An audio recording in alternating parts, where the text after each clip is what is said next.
From Hollywood, it's time now for... Johnny Dollar. Johnny, I've been trying to reach you for 2 days. Who's that? George Reed. Oh, well, I took off a couple of days, George. What's on your mind? A riddle. Riddle? Yeah, and a blonde photographer's model. That's better. How are you with riddles, Johnny? Not as good as I am with... But go ahead, try me. All right. A year ago, this model married Webster Preen. Preen Hat Company? Was Preen Hat Company. He sold it when he retired. Go on.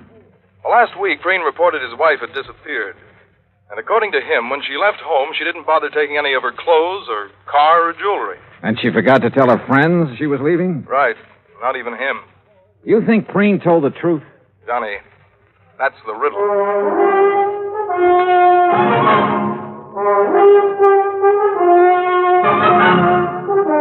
Bob Bailey in the exciting adventures of the man with the action-packed expense account, America's fabulous freelance insurance investigator. Yours truly, Johnny Dollar.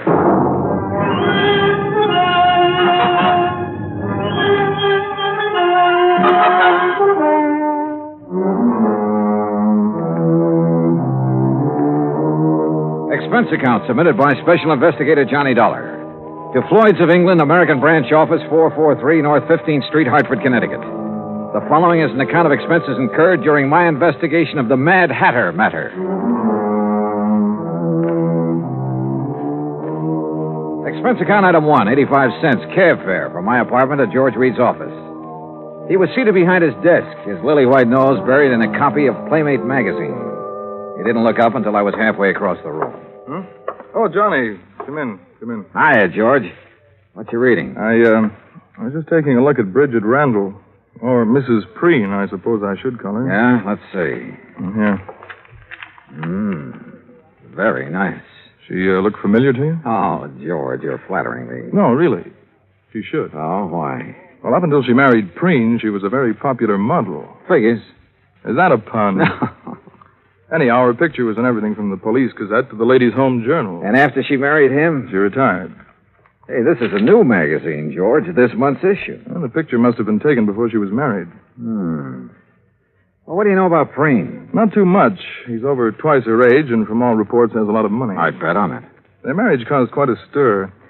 You know, real winter and spring stuff. The newspapers played it up big. Where were they married? New York. She'd done some ad work for Preen's Hat Company. He liked her look. And she liked his bankroll. Cynical, aren't you? Yeah? Anyway, since then, they've been living at his place near Los Angeles. Here's the address. All right, thanks.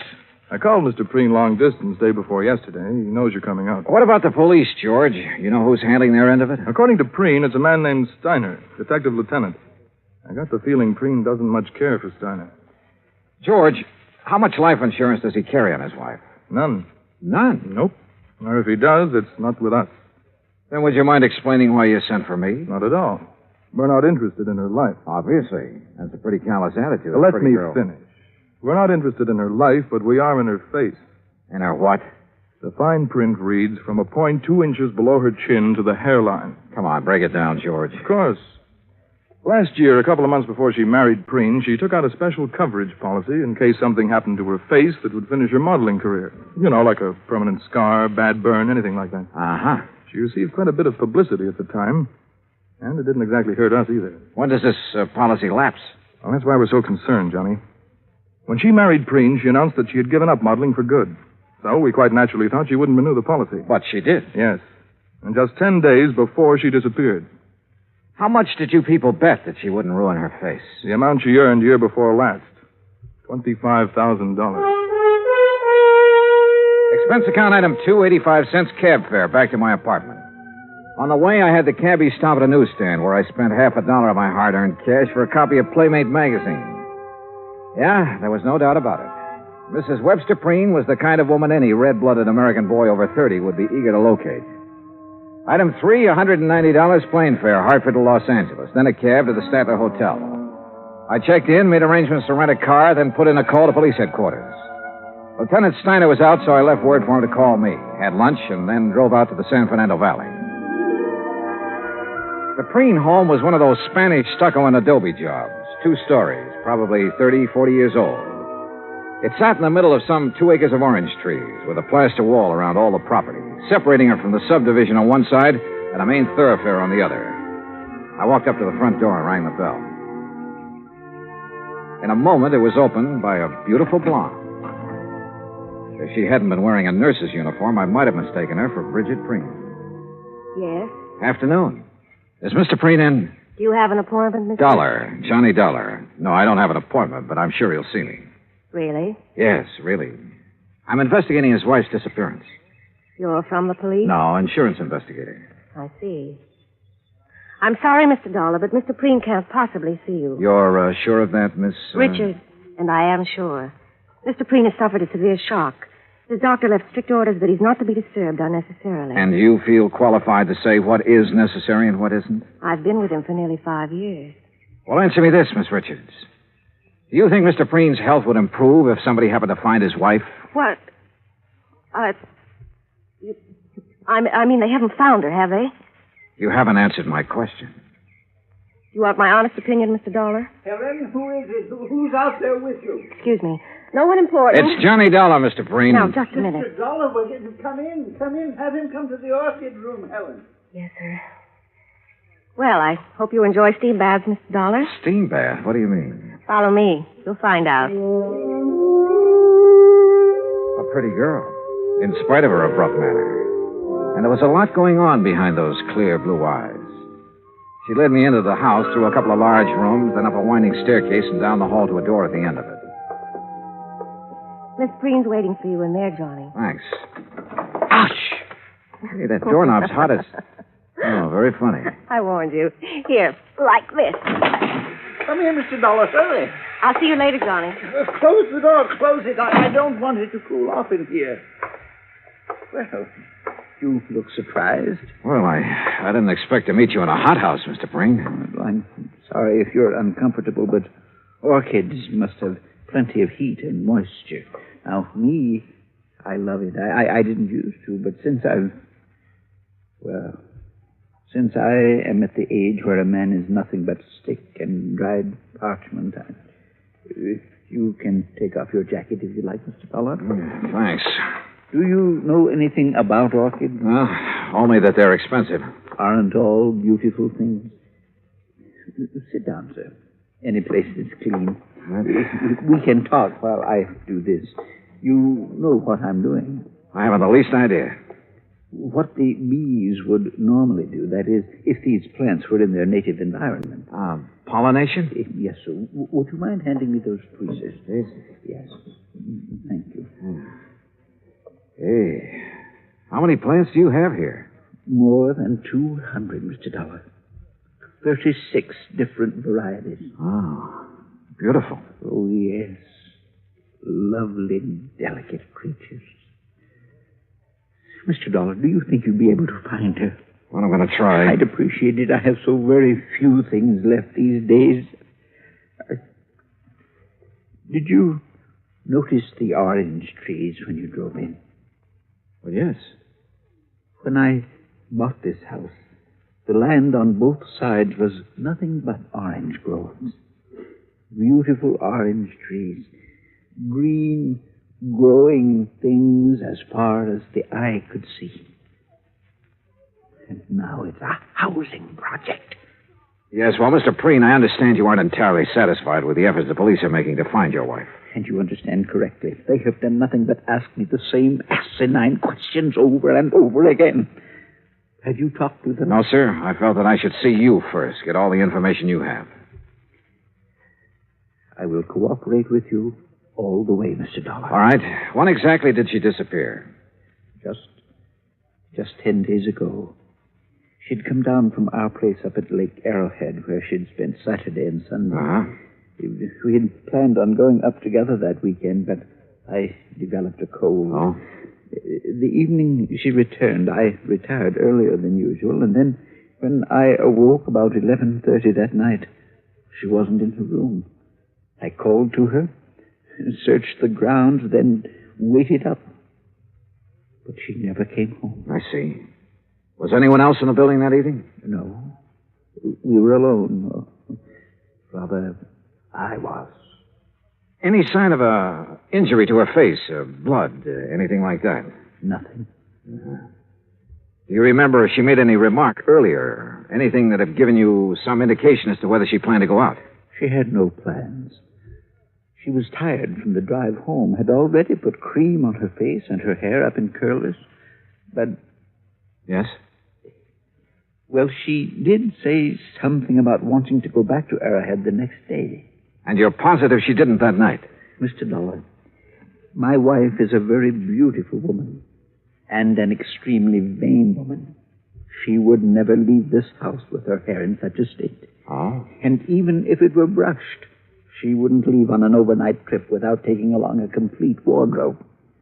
All right. What do you think has happened to her? I don't know what to think. If I did, I wouldn't have gone to the police. A few minutes later, I left the lonely old man with his orchids and started toward the stairs. I was about halfway down when I suddenly felt as though I'd forgotten something. Only I was sure I hadn't. Still, something was wrong about this setup. I was trying to figure out what it was when Miss Richards called me. Johnny, Yeah. I'm in here. Better put your jacket on. You'll catch cold. Yeah, well, you better let me worry about that, huh, nurse? Helen, Johnny, I'm sorry I was so rude. But I thought you were just another detective who was going to upset Mr. Preen. Well, what makes you think I didn't? Because he didn't shout at you. Does he usually shout at detectives? He ripped into Lieutenant Steiner yesterday morning. Oh? You know why? Well, the police have a crazy idea that Mrs. Preen's body could be buried somewhere on the grounds or upstairs in the hothouse bed. Well, how do you know that? Well, they've been after him trying to get his permission to dig. If they were really serious about it, they wouldn't need his permission. They'd get a warrant. Johnny, you don't believe Mr. Preen killed his wife, do you? At this moment, I have no reason to. Well, everyone knows what a kind and gentle person he is. What about Mrs. Preen, Helen? Well? I hate her. Why? You, care for him? I don't like that. All right, sorry. He's a fine man, a gentleman. There aren't many left. No, I guess not. He called Mrs. Preen extremely vain. Would you go along with that description? It was made for her. Suppose something had happened to her that night. Suppose, well, something that scarred or burned her face. What do you think she'd do? If she lost her beauty, she'd kill herself. Even if she threw away $25,000 by doing it? I know about that policy, but even if it was doubled, she'd still do it. Why? Because she wouldn't have the nerve to face her friends?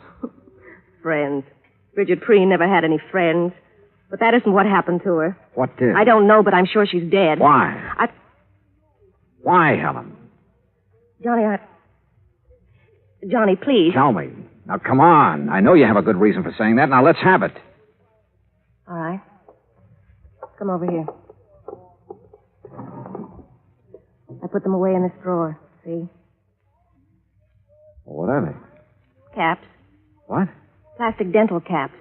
Actresses, models wear them over their teeth to give a perfect appearance. Bridget wouldn't leave a bedroom without them. Where did you get them? I found them on the floor of the garage 2 days after she disappeared.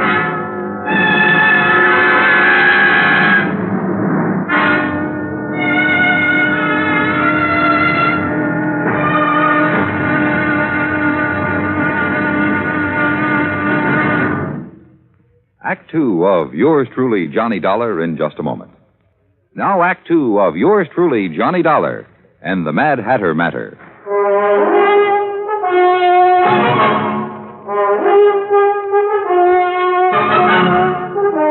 Helen, Mr. Preen's nurse, gave me the set of dental caps that Bridget Preen had used to beautify her teeth. And after telling her not to mention them to anyone, I drove back to my hotel in Los Angeles. Along the way, I racked my brain about whatever it was, something that had bothered me at Preen's home. Then as I passed the newsstand in the hotel lobby, it hit me hard. I had been in almost every downstairs room of Preen's house, and not once had I seen a single picture of the beautiful and vain Bridget. In my room, I was about to call Preen and ask him why when somebody began pounding on my door.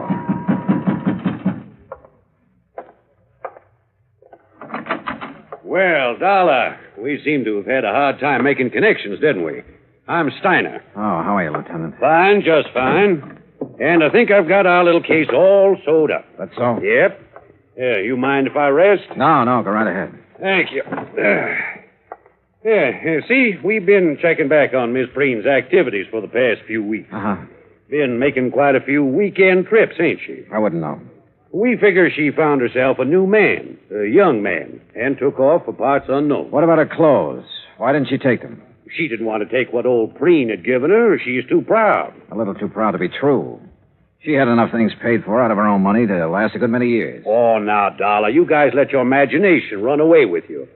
Now, you look at this realistic. Here's a girl in her 20s married to a man who's content to sit home and wait for the golden chariot. And maybe she's content to sit there with him at first, but it ain't normal she should for long. Yeah? You locate anyone who's seen her out with another man? Nope. Tried to. That's the thing that's still stuck in my craw. Well, I don't think you will.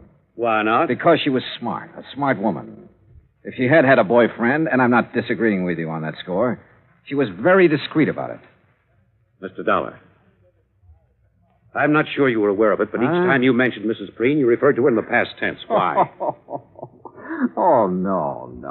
Don't tell me I fell for the oldest trick in the business. Come on, Dollar. Stop playing games and answer me. Oh, you should talk about playing games, Steiner. Sorry, but I wanted to throw you off guard. Oh, you did, pal. You did. What did you learn bird-dogging around today, Dollar? Nothing, Steiner. Nothing. Look, really. you either let me have all the information you've received today, or tonight you'll be on your way back to Hartford. Now, which is it? Okay. Preen's nurse, Miss Richards, found these on the floor of the garage 2 days after Mrs. Preen disappeared. You know what they are, I suppose. They don't have to be Mrs. Preen's. Take a look at this chart, Dollar. We got it from her dentist last week. Now look at the caps. Okay. What are you going to do? What do you think? Arrest Webster Preen for the murder of his wife.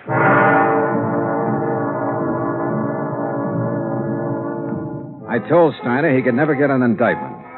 The teeth caps definitely belonged to Bridget, but they were found in her own garage. She could have dropped them any time during that evening she came home from Arrowhead. And I reminded him of Preen's position in the community, his money, how well he was liked, everything. Hoping I could still stall him long enough for me to try something that had been in the back of my mind since I left Hartford. I opened a copy of Playmate magazine to Bridget's picture. Then I placed a long-distance phone call to New York City.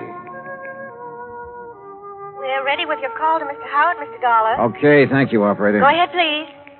Hello? Hello, Mr. Howard. This is Johnny Dollar, insurance investigator. Yes, Dollar? A client of ours has her picture in the current issue of your Playmate magazine. Oh, yes. Lovely girls, Mr. Howard, her name is Bridget Preen. Bridget Preen? Or Randall. Bridget Randall. Oh, yes, I know her very well. Well, where is she? We aren't sure yet. Mr. Howard, I've got to know when that picture was made and the address of the photographer who shot it. Have you got that? Yes, you just hold on. Now, I remember now I was surprised to see Bridget after all that talk about retiring. Yeah. Yes, here it is. Photographer's a new one as far as we're concerned. What's his name? Tracy. Russell Tracy. Address? Box 17. Got it? Box 17. Lake Arrowhead, California. What? Lake Arrowhead. You ought to know where that is. Yeah, I do. It took me a little less than 2 hours to drive up to Lake Arrowhead. When I reached the village, I stopped in at the post office. Yes, sir. What can I do for you? Well, I'm looking for an old friend of mine. He's got a place up here somewhere. What's his name? Tracy. Russell Tracy. Oh, yeah, sure. Nice little cabin on the lake, about a half a mile down toward the left. You just follow the road. Okay, thanks. The cabin just before you get to Russell's has a big mailbox out in front with the name Preen on it. Got it? Preen? Yeah, I sure have.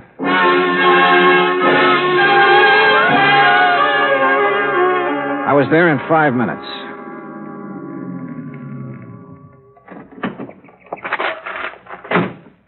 It was small, 2 rooms at the most. A dog came from the direction of Preen's cabin to bark at me, then went back into the woods again.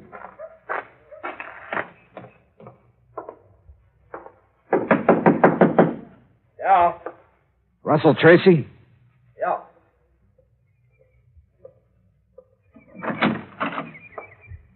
Who are you? Name's Dollar, insurance investigator. May I come in? Yeah, come on in. Thanks. Oh, Mr. Dollar, what's this all about? Bridget Preen. Oh, wait a minute. You wait, I'm friend. not... That's a very good picture of her in Playmate. You tell her you sold it? Yes, I did. When? The day you decided to submit it? Or after it was sold and too late to start publication? Or not until some other photographer started calling her home to see if she'd come out of retirement? Now, look, Mr. Dollar, I haven't done anything wrong. I didn't say you had. I mean it, Dollar. All I did was take some pictures of her. I didn't have any reason to kill her. Who said she was dead?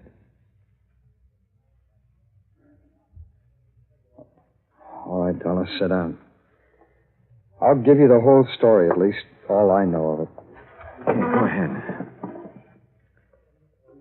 Bridget liked modeling. She liked it better than anything else, I guess. And when she found out I was a photographer, well, she was over here most of the time. What about the day she disappeared? I'm getting to it. I'd needed some money a few weeks before that. I needed it bad. I had a run-in with the law in Texas a couple of years back. I haven't been able to hold on to a good job since. Go on. Well, I had this one shot of her, and I knew it was right, so I sent it in without her knowing about it. When did she find out? Well, like you said, photographers called her house. Her husband answered one of them. You ever meet her husband? Yeah, a couple of times when he was up here. He knew you were a photographer? He's been trying hard to get back at me for taking that shot of his wife. How do you mean? There's a dry well out in the back, about 20 yards from the fence line. After he killed Bridget. He killed? Yeah. Yeah, because the next morning I was out with my dog and we found her face down in the well. I guess he figured the sheriff would find her before I did and figure I did it. How do I know you didn't? If I had, I wouldn't have dropped her in my own well, would I? Besides, why? All right, she's still there. No, I took her out that same morning, and it's a good thing I did, too. The sheriff and some detectives from L.A. were up here nosing around the next day. Why would Preen want to kill her, Tracy? All right, now, don't ask why, but Bridget was in love with me. The night she went back to L.A., she was going to tell him. I guess that, on top of the picture, was just too much for him to take. Dolly, you believe me, don't you? Why didn't you report this to the sheriff? I've got a record, Dollar, and Preen's got more money than he knows what to do with. Besides, there's no proof of what I've just said. It'd be his word against mine, and you know who'd come out on top. Where's her body now? I'll take it if you want. Yeah, bring your camera. My camera? And plenty of film. Don't ask me why I trusted him. I couldn't answer. Except, like he said, he didn't have any reason for killing Bridget. He led me deep into the woods, into a clearing. And there, well, he'd done his best to make her comfortable. We removed the rocks, and Bridget she was very dead. Expense account item 4, $5.20. Assorted phone calls, Arrowhead Springs to Los Angeles. I've been hoping you'd call. Is Mr. Preen there? Yes, right now he's up with his orchid. Have you seen Steiner? Oh, yes, he was here this afternoon. He took Mr. Preen away with him. But in about an hour, Mr. Preen came Now, look, home. Helen, you stay there, but keep out of his way. Do you understand? Oh, Johnny, really, you're talking like he's a criminal. Helen, do just as I say. I'll be there as soon as I can.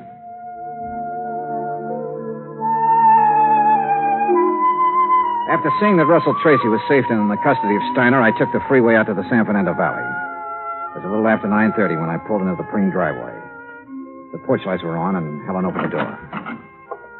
Johnny, you look awful. You had dinner? No, not yet. Well, let me fix you something. No, please, Helen, no thanks. What's in the envelope? Nothing important. Where's Mr. Preen? Where do you suppose? Upstairs with his orchid. Would you mind if I went right Of up? course not, Johnny. You go ahead. When your dinner's ready, I'll call you. Yeah, okay, thanks. Careful of the doorknob. Yeah, I remember.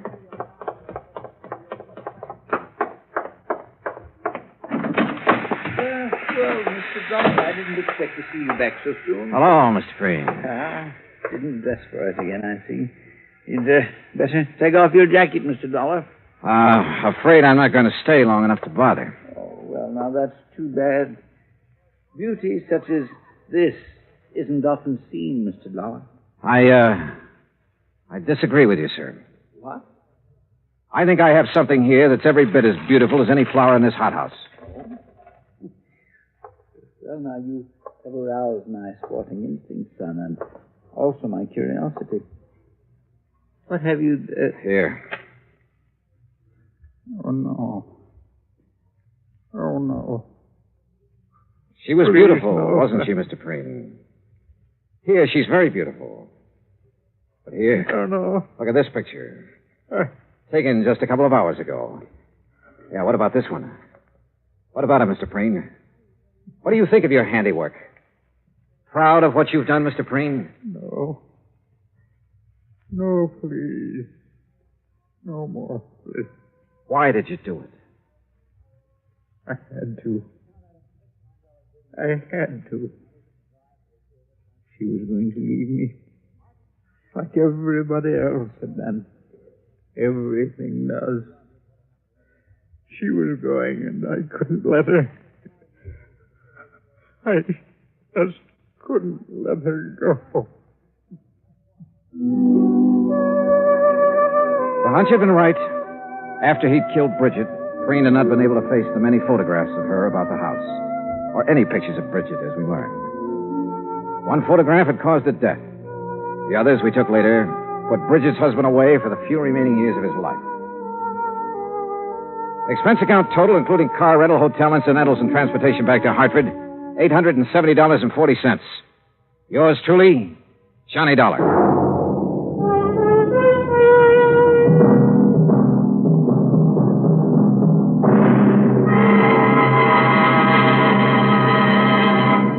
Now here is our star to tell you about next week's story. Next week, a fishing trip that could be very pleasant, except that one of the fishermen is deaf. Join us, won't you? Yours truly, Johnny Dollar.